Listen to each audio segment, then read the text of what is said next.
அனைவருக்கும் வணக்கம்.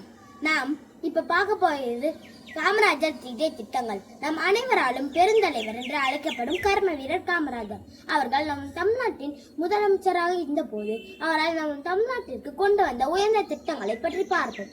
மதிய உணவு திட்டம், கிராமங்கள் தோறும் பள்ளிக்கூடம், இலவச கல்வி திட்டம், சீருடை திட்டம், நெய்வேலி நீலக்கரி சுரங்க திட்டம், மணிமுத்தாறு திட்டம், பவானி திட்டம், ஆழியாறு திட்டம், வைகை அணை திட்டம், அமராவதி அணை திட்டம், சாத்தனூர் அணை திட்டம், கிருஷ்ணகிரி அணை திட்டம், மேட்டூர் கால்வாய் திட்டம், கல்பாக்கம் அணுமின் நிலையம், திருச்சி பாரத் ஹெவி எலக்ட்ரிக்கல்ஸ், பெரம்பூர் ரயில்பேட்டை தொழிற்சாலைகள் திட்டம், சேலம் சுகர்ஸ் மில் லிமிடெட் திட்டம், கள்ளக்குறிச்சி கூட்டுறவு சர்க்கரை ஆலை திட்டம், இது போன்ற பல திட்டங்களை நமக்காக தந்த நமது பெருந்தலைவரின் பிறந்த நாளில் அவரை நினைவு கூர்ந்து அவரது கனவான நாம் அனைவரும் கல்வியை நன்கு கற்று நாட்டை முன்னேற்ற பாதையில் கொண்டு செல்ல வழி செய்யும் என்று கூறி விடைபெறுகிறேன். வாழ்க பாரதம், வாழ்க கர்ம வீரன் புகழ். நன்றி.